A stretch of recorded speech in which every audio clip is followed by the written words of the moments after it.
Assalamualaikum warahmatullahi wabarakatuh. Salam sejahtera untuk kita semua. Semoga selalu sehat dan tetap semangat dalam menuntut ilmu. Kami dari kelompok 6 akan mempresentasikan tentang sistem perekonomian terbuka dan perdagangan internasional untuk memenuhi tugas pengantar ilmu ekonomi yang diberikan oleh Dr. Muhammad Anang Firmansyah MM selaku dosen pengampu. Baik, saya akan menjelaskan tentang perekonomian terbuka. Apa sih perekonomian terbuka itu? Perekonomian terbuka adalah perekonomian yang melibatkan diri dalam perdagangan internasional atau ekspor dan impor barang dan jasa serta modal dengan negara-negara lain. Perekonomian terbuka juga disebut dengan perekonomian 4 sektor. Yang pertama, sektor rumah tangga yang terdiri dari sekelompok individu yang dianggap homogen dan identik. Yang kedua, sektor perusahaan yang merupakan gabungan unit kegiatan yang menghasilkan barang dan jasa. Yang ketiga, sektor pemerintah bertindak sebagai membuat dan mengatur kebijakan komunitas dan bisnis. Yang keempat, sektor luar negeri, yaitu sektor perekonomian dunia, di mana perekonomian melakukan transaksi ekspor dan impor. Dan apa sih ekspor dan impor itu? Ekspor adalah pengiriman dan penjualan barang buatan dalam negeri ke negara-negara lain.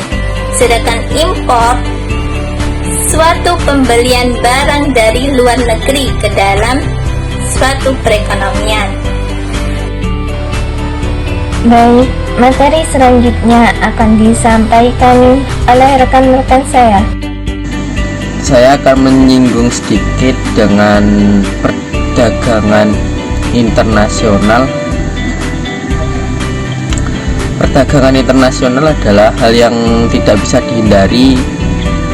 Hal ini karena pada dasarnya tidak ada satupun negara yang sanggup untuk memenuhi kebutuhannya sendiri, sehingga perdagangan internasional adalah hal yang wajar, hal yang niscaya terjadi. Oleh sebab itu, perdagangan internasional adalah hal yang dilakukan untuk memenuhi kebutuhan suatu negara yang akan barang atau jasa yang tidak dapat dihasilkan di dalam negara karena faktor-faktor tertentu. Perdagangan internasional adalah memungkinkan negara-negara untuk memperluas pasar mereka dan mengakses barang dan jasa untuk barang atau jasa yang mungkin tidak tersedia di dalam negara tersebut. Selanjutnya, faktor-faktor yang bisa menyebabkan perdagangan internasional yaitu sebagai berikut. Perdagangan dalam faktor produksi. Selanjutnya, keuntungan yang diperoleh dalam perdagangan. 3. Perbedaan dalam tingkat kelangkaan. 4. Perbedaan komparatif dan harga barang. 5.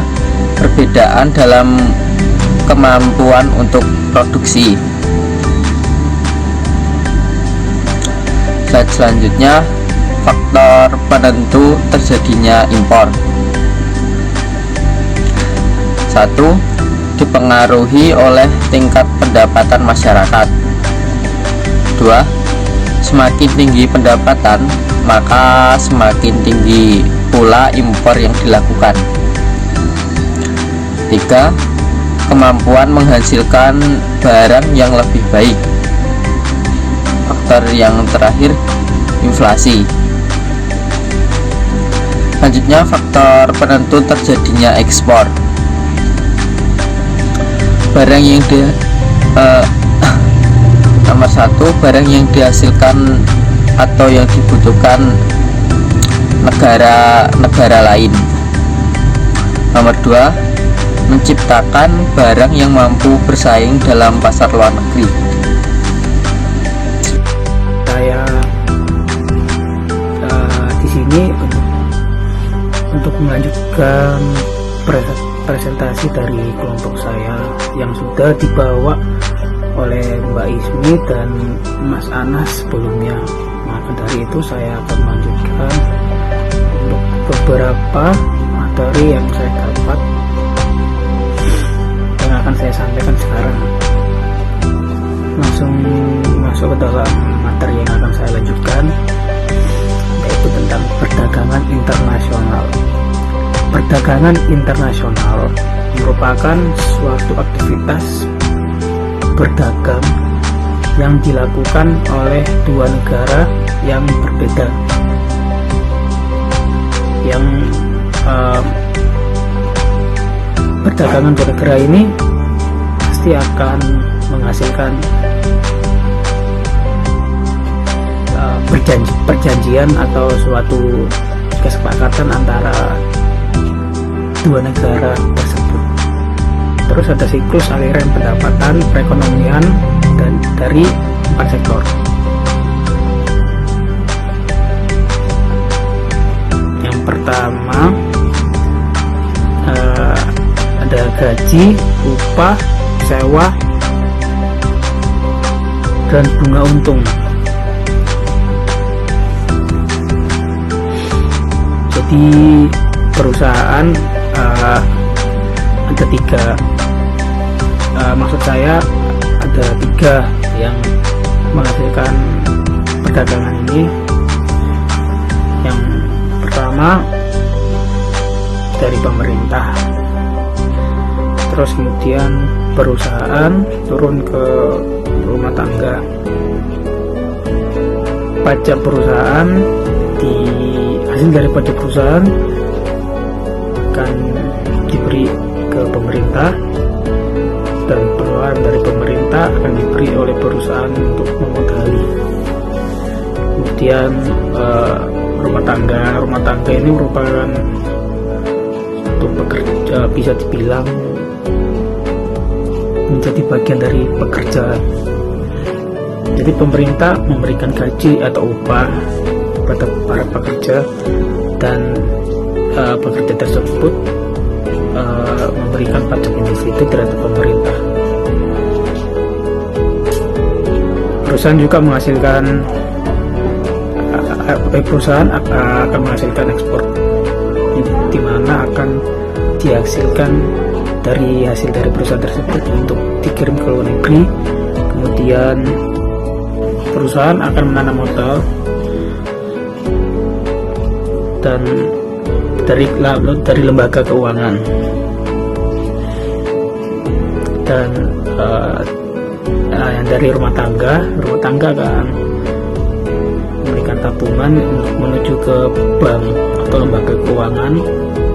Dan bagian dari rumah tangga ini merupakan juga suatu konsumen dalam negeri yang juga bisa diartikan para pengimpor, yang merupakan konsumen yang menerima suatu barang dari luar negeri atau bahkan dalam negeri sendiri. Sekian yang bisa saya sampaikan. Mohon maaf bila ada kesalahan ataupun saya berkata-kata yang kurang tepat. Mohon maaf. Ini yang bisa saya sampaikan. Sekali lagi terima kasih. Assalamualaikum warahmatullahi wabarakatuh.